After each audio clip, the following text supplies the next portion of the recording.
Salut à tous et bienvenue sur le travail de l'ombre. Après ce Saint-Étienne-Marseille, j'aurais pu vous parler de ce match comme d'un match où il ne faut pas tout remettre en question, même si effectivement c'est un match qu'on avait à portée de main et où un certain relâchement se confirme, un relâchement qui nous coûte 2 points. Où j'aurais pu vous parler de Kostas Mitroglou qui en l'espace de 3 jours et une action pire, un seul ballon touché, passe d'un joueur pour qui on avait de l'espoir au rêve déchu. Où j'aurais pu vous parler également de l'absence de dernière minute de Lucas Ocampos. Une absence bien plus préjudiciable qu'on ne pouvait l'imaginer pour cette rencontre. Et qui aurait cru que j'aurais pu prononcer ce genre de phrase il y a seulement quelques mois. Mais justement, en parlant de choses assez improbables il y a encore quelques mois, j'ai choisi pour mon analyse de m'attarder sur un joueur, Bouna Sarr.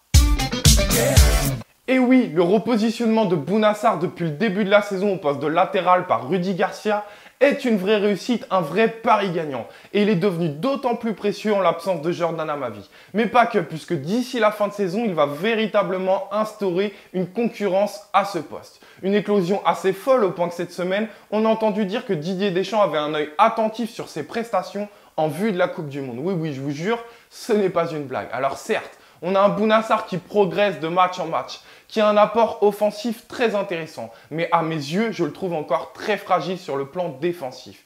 Et on va le voir avec ce match de vendredi face à Saint-Étienne.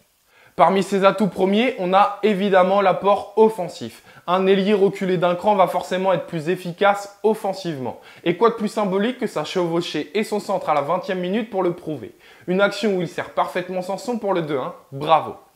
Défensivement, cette fois, on l'a tout de même vu à son aise sur pas mal de séquences avec de nombreux tacles réussis, des 1 contre 1 remportés ou encore de belles anticipations et des interceptions. Mais j'ai aussi vu des erreurs et c'est évidemment sur celles-ci qu'on va se pencher le plus pour mieux les comprendre et les gommer au plus vite, je l'espère.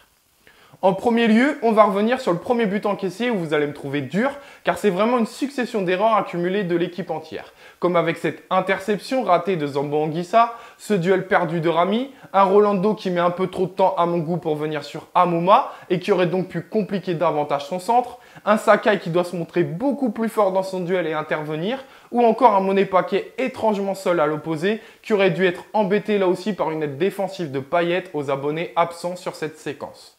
Mais revenons aux prémices de l'action avec cette touche. Au départ, c'est bien Bouna Sarr qui est au marquage d'Amouma. Mais certainement attiré par le ballon et la couverture sur son couloir, il délaisse complètement le joueur, sans communiquer avec ses partenaires, sans mettre en place aucune permutation au marquage.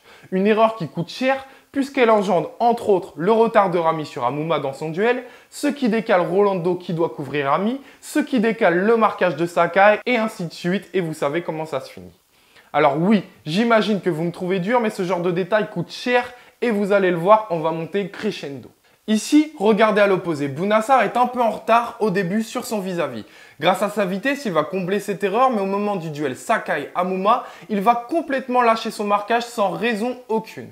Heureusement, l'action ne se poursuit pas, mais imaginons que Amouma gagne son duel en passant devant Sakai. Un centre au deuxième poteau ou même une frappe croisée repoussée par Pelé et son marquage élastique pouvait coûter très cher. Autre séquence, cette fois sur la grosse action d'Amouma en début de seconde période. C'est bien Bouna Sarr qui est laxiste, qui n'est pas attentif à l'appel de balle de son adversaire et se retrouve avec beaucoup trop de retard. Là aussi, une action qui peut faire mal.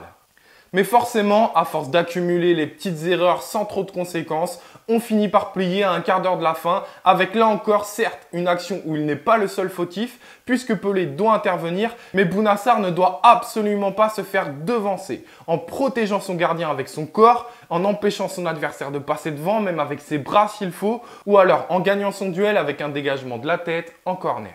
Alors attention, parce que j'ai l'impression qu'on encense aussi vite un joueur qu'on a critiqué et descendu il y a seulement quelques mois. Alors oui, ce repositionnement de Bouna Sarr est une vraie réussite. Oui, Bouna Sarr devient précieux et s'améliore de match en match.